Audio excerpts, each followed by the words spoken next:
Hey guys, we are currently in claim number 1182S596N.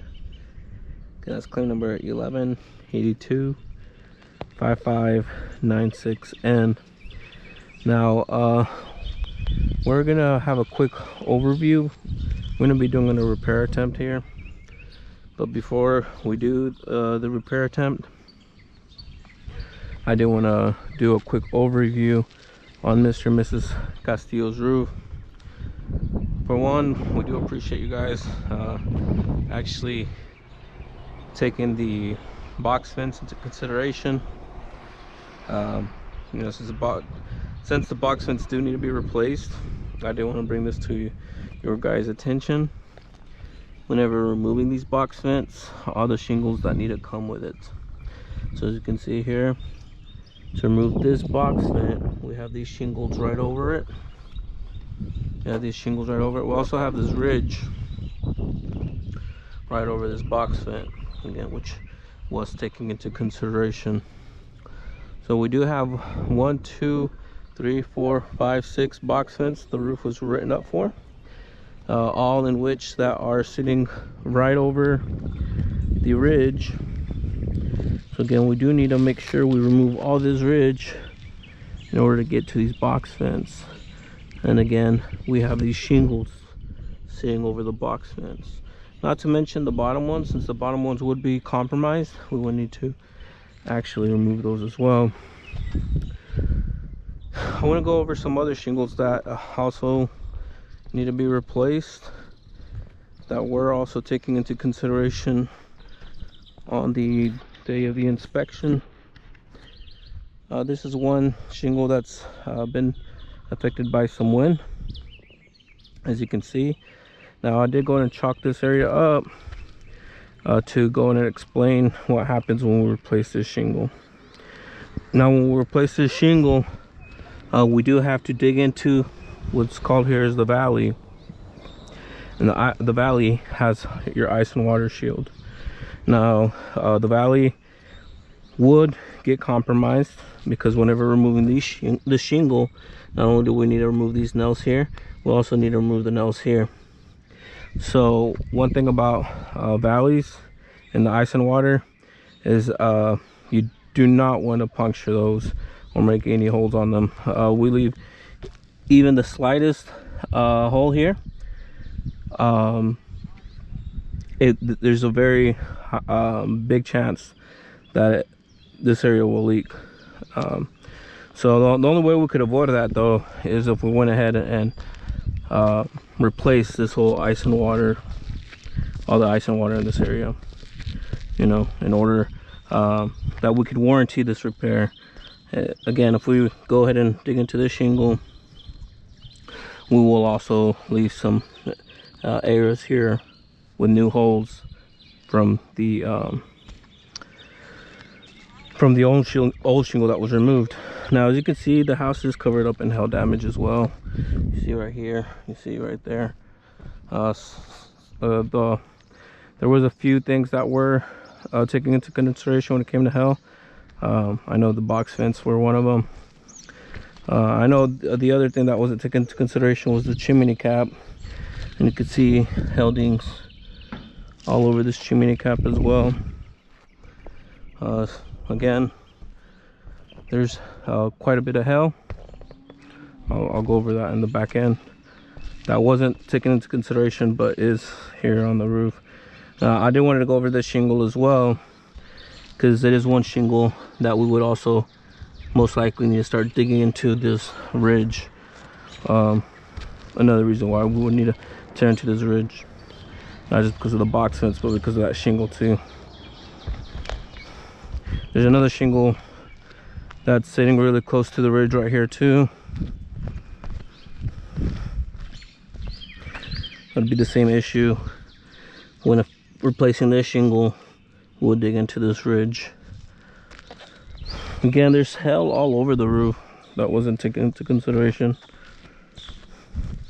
Real good hail damage all over the roof. You can see it. It's evident. Now we are going to be attempting to replace this shingle this shingle right here. And we are, as you can see, that the other shingles around its perimeter aren't affected. We are going to be using our insurance approved tool here, our snake bar. I'm going to be as gentle as possible.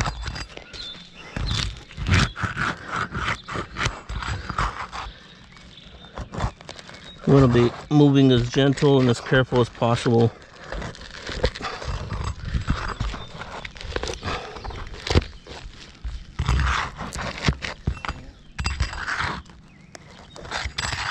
And I'm going to be doing extremely gentle. I don't want to bring up the shingles or be too aggressive with them. One thing you do notice is granules just start getting all over the place. They're really loose. Again, we're being as gentle as possible, but we're doing what we can to be able to get to that.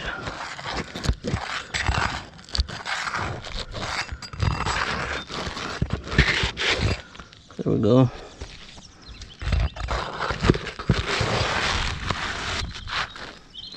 See, there's a lot of nails that go into a shingle.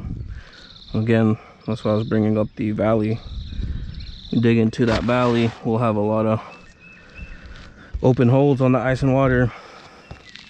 But there's about 1, 2, 3, 4, 5, 6, 7, 8, 9 nails we need to dig in, look for.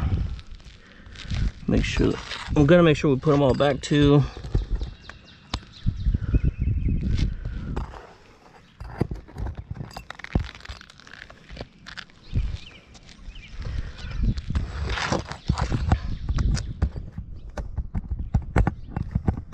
And we gotta make sure all the nails are out of the way. What can end up happening if we don't remove all the nails is the nail pops will be created. Or another very common issue is that will end up happening is that the shingle won't be able to be tucked in properly. So again, we are being as careful as possible here, but we do need to remove all the nails.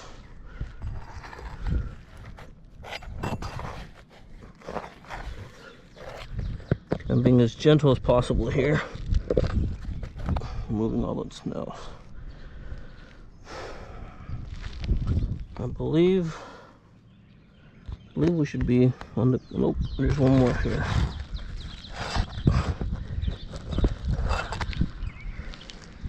I believe we should be on the clear now. And we should be able to tuck in this new shingle out of issue.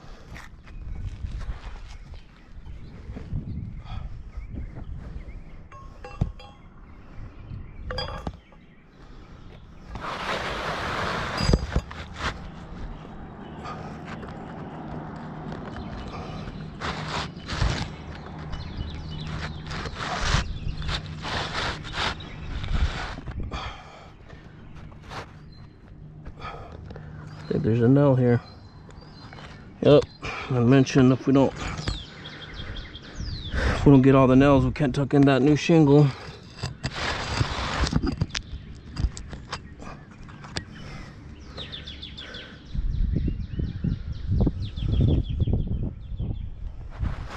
Should be able to tuck in that new shingle now.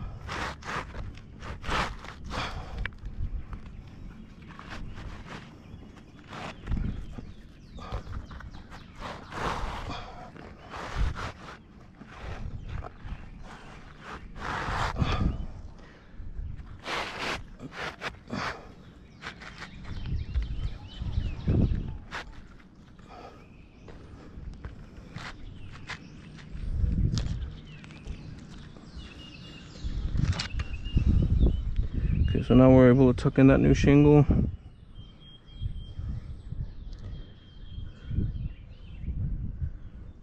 Again, we are using a snake bar tool here.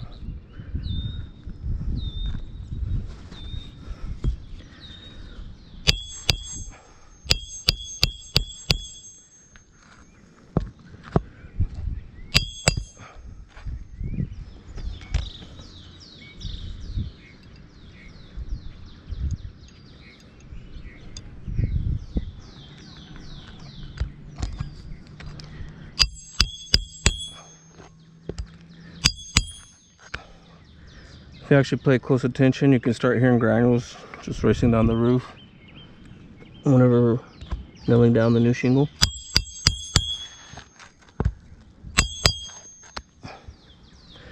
Now we got to make sure all the nails that were removed are back installed. If not, these shingles will be easily lifted with the next heavy wind.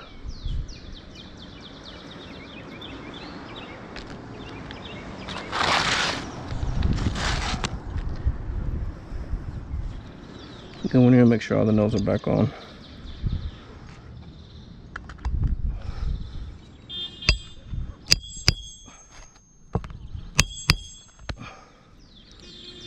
Again, just pay close attention every time we nail. You just hear those granules racing down. We are being as gentle as possible here. But again, we do need to make sure all these nails are back at its place. If not, these shingles will easily be affected with the next wind. Therefore, I wouldn't be able to warranty that.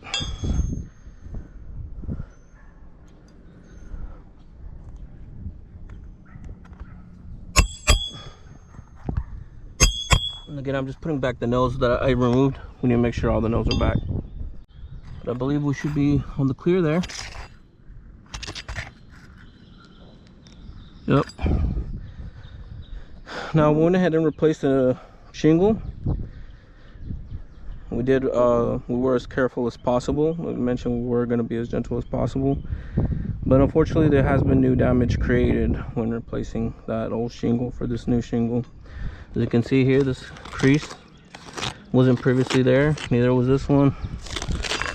Before starting the video, none of these creases were actually on the shingle. Neither was this one or this one right here. So due to that reason, I wouldn't actually be able to warranty a repair for Mr. and Mrs. Castillo, and I would deem this roof unrepairable, especially if we were to dig into these box vents. Again, you guys did approve the box vents, which is greatly appreciated, but we do need to dig in to remove this box vent. We need to tear into these shingles, and if the shingles are going to be getting affected like it did in this area, there's no way I'd be able to warranty a repair from Mr. and Mrs. Castillo. So again, that's why I would deem this roof non-repairable.